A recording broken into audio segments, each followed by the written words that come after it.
Salve, sahabat misioner. Salam jumpa kembali bersama Kak Gabi di Doremi, doa dan renungan misioner. Bersama sekami Santo Petrus dan Paulus Argapura, Keuskupan Jayapura.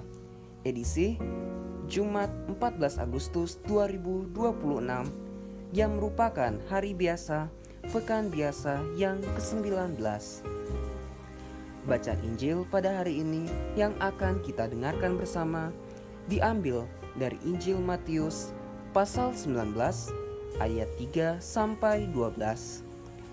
Baik adik-adik sekalian, sebelum kita mendengarkan dan merenungkan sabda Tuhan, mari kita bersatu di dalam doa. Dalam nama Bapa dan Putra dan Roh Kudus. Amin. Selamat pagi Allah Bapa, selamat pagi Allah Putra, selamat pagi Allah Roh Kudus. Kami mengucap syukur atas setiap berkat kasih karunia yang Engkau berikan dalam kehidupan kami. Terkhususnya dari tadi malam, Engkau telah melindungi kami semua dan membangunkan kami pada pagi hari ini dengan tubuh yang sehat. Allah Bapa yang Maha Pemurah, pada hari ini kami ingin mendengarkan sabda-Mu. Kiranya Engkau menurunkan kami rahmat kebijaksanaan dan kemudahan dalam mendengarkan setiap sabda-Mu, sehingga semoga makna dari firman yang kami dengarkan pada hari ini dapat kami laksanakan dalam kehidupan kami sehari-hari, sehingga kami dapat menjadi anak misioner yang mengikuti teladan-Mu dan menjadi saksi Kristus untuk setiap orang di sekitar kami. Demi Kristus Tuhan dan pengantara kami, Juru Selamat kami yang hidup dan berkuasa, kini dan sepanjang segala masa. Amin. Tuhan beserta kita, sekarang dan selama-lamanya. Inilah Injil Tuhan kita Yesus Kristus menurut Matius. Dimuliakanlah Tuhan.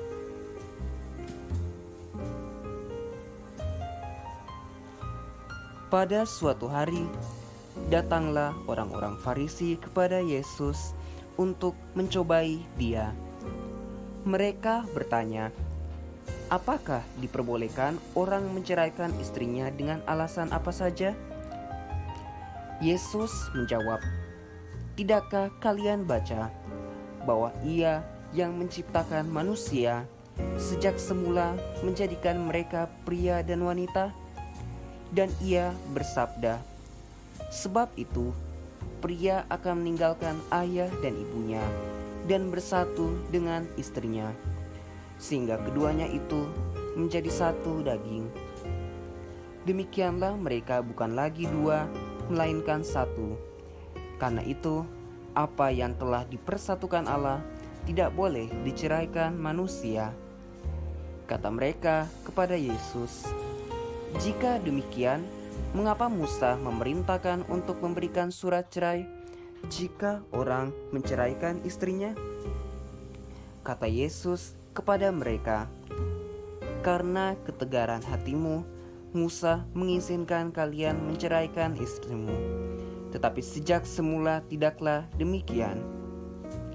Tetapi aku berkata kepadamu, barang siapa menceraikan istrinya, kecuali karena zina, lalu kawin dengan wanita lain, ia berbuat zina." Maka murid-murid berkata kepada Yesus, "Jika demikian halnya, hubungan antara suami dan istri, lebih baik jangan kawin."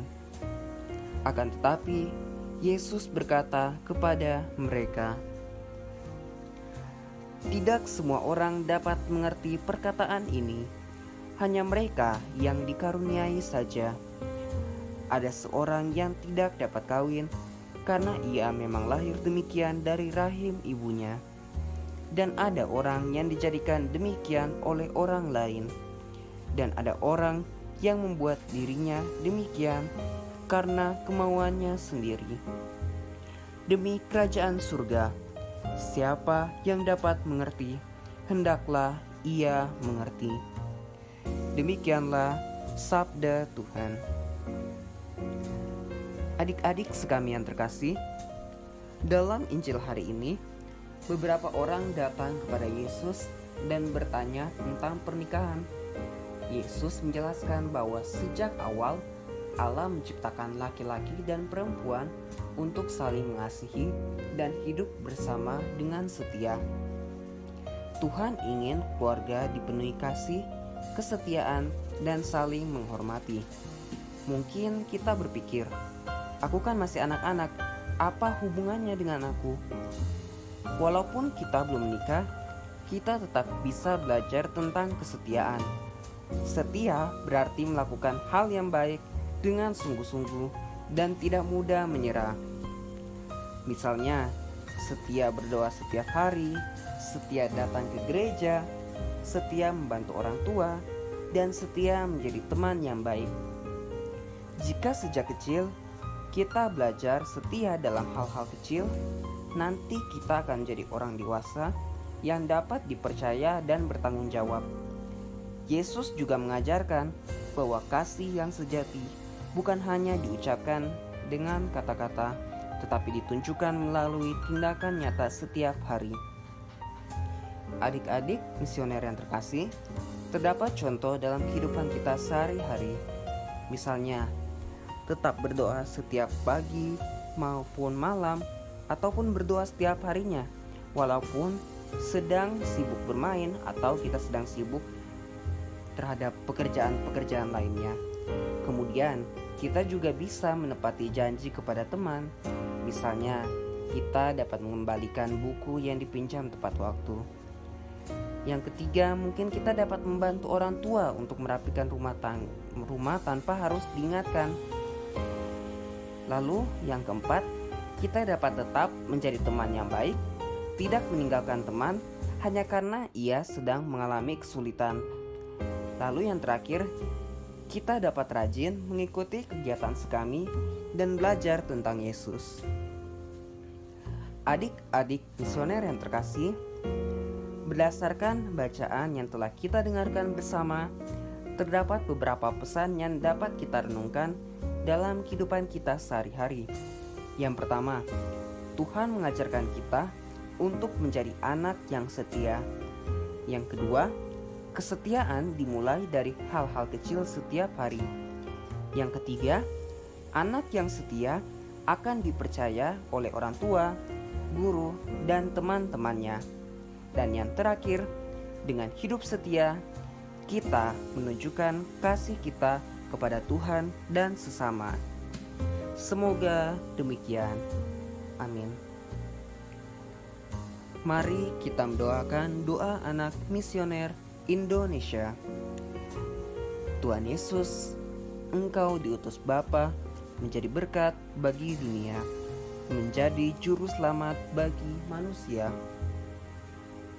Utuslah kami anak-anak dan remaja misioner di Indonesia untuk menjadi sahabat yang kuat bagi yang lemah, sahabat yang rela berkorban bagi yang menderita payah, sahabat penghibur bagi yang sakit dan gelisah. Tuhan Yesus, kami pun ingin menjadi utusan-utusan kecil-Mu, teman setia bagi yang tersingkir dan terlantarkan, teman bicara bagi yang kesepian dan terlupakan, sobat yang gembira bagi yang sedih dan susah, sobat penuh penghargaan bagi yang tak dicintai. Tuhan Yesus, utuslah kami ini dengan bantuan Roh Kudus-Mu, menjadi garam dan ragi yang baik, menjadi terang dan obor cemerlang, membawa kegembiraan dan pengharapan. Tuhan Yesus, kuduskanlah badanku dan kuduskanlah jiwaku. Kupersembahkan diriku padamu hari ini. Berkatilah semua anak dimanapun, berkatilah semua orang yang kami jumpai, siapapun mereka. Amin. Mari kita satukan doa dan permohonan kita dengan doa yang diajarkan Kristus kepada kita. Bapa kami yang ada di surga, dimuliakanlah nama-Mu. Datanglah kerajaan-Mu, jadilah kehendak-Mu di atas bumi seperti di dalam surga. Berilah kami rezeki pada hari ini, dan ampunilah kesalahan kami, seperti kami pun mengampuni yang bersalah kepada kami. Dan janganlah masukkan kami ke dalam pencobaan, tetapi bebaskanlah kami dari yang jahat. Amin. Bunda Maria, bantulah mengantarkan setiap pesan kami dengan doamu. Salam Maria, penuh rahmat, Tuhan sertamu.